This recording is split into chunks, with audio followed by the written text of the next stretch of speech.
Well, she has one reason. They're trying to put her to death, so she has a good reason. And it's Stockholm Syndrome. It's somebody who has gotten used to this condition. And in fact, that was the role. That's the Madonna horror complex. She's not going to Cancun. She's not going to be his wife. The only thing she's good for him is this role, and she's playing it up because it kept him around. And it did. Up until the end, it kept him around.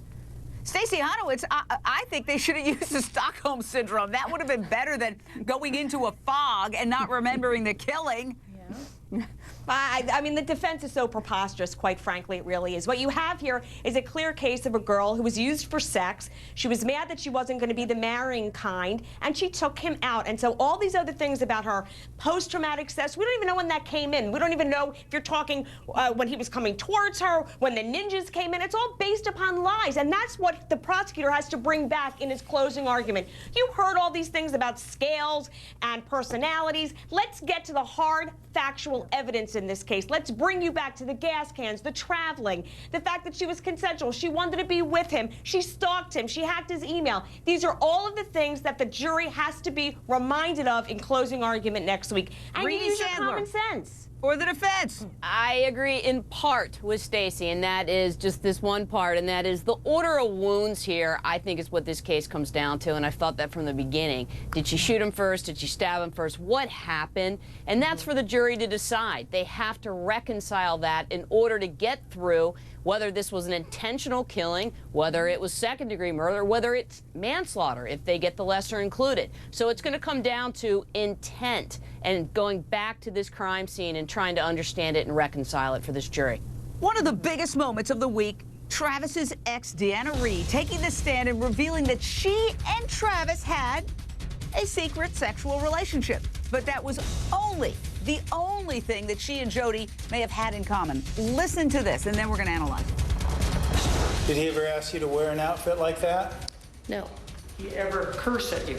No, never. Would he ever call you names? No, he did not. Did he ever call you a whore? No. A slut? No. A wonder? No. Did he ever tell you how he wanted to tie you to a tree and quote? No. At any point, did he become physical, such as throwing you down, put his hands on you in any way, shape, or form? Absolutely not. We trusted each other, and our relationship wasn't like that. Must have had a different relationship that he did with Miss Arias, correct? Objective lack of foundation. Well, the point, Wendy Walsh, psychologist, is that Deanna said they were in love, and people in love do have sexual activity, and that they had sexual activity, and that they ended up, or she at least, ended up going to her bishop to talk about it, and the implication was that he did too. So, what do you make of that?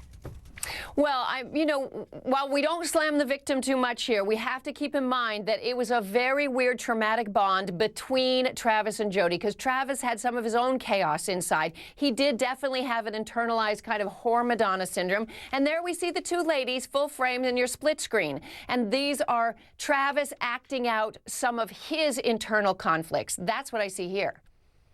All right, again, on the other side of the break, new, never-before-seen photos of Travis Alexander, courtesy of his dear friend, Joshua Denny, who is going